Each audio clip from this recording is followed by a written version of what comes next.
Hello' বন্ধুসকল, আজি আপোনালোকৰ মাজলৈ এটা নতুন ভিডিঅ' লৈ আহিছোঁ।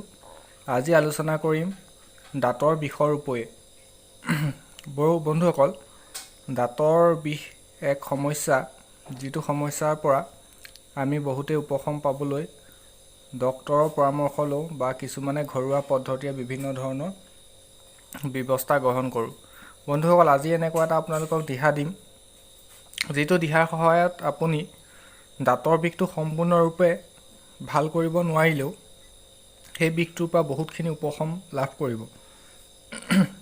তাৰ বাবে মই লৈ লৈছোঁ এয়া কপাহ, এয়া লৈ লৈছোঁ মই লং দোকানত কিনিবলৈ পাব, কিন্তু বহুত পুৰণা লং নল'ব, একেবাৰে নতুন লং ল'ব লাগে। আৰু আপোনাক লাগিব অলিভ অইলৰ আপুনি অলপ ল'লেই হ'ল।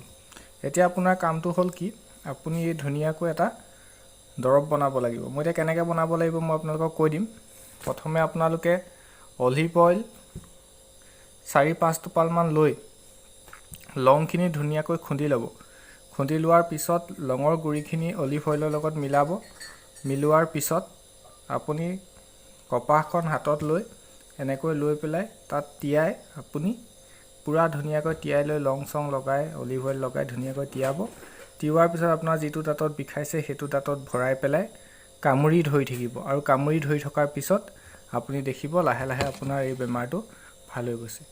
বন্ধুসকল, আপুনি বিষৰ পৰা যথেষ্ট উপশম লাভ কৰিব। এবাৰ কৰি চাওক, সুফল লাভ কৰিব। আজিলৈ আহিছোঁ, ধন্যবাদ।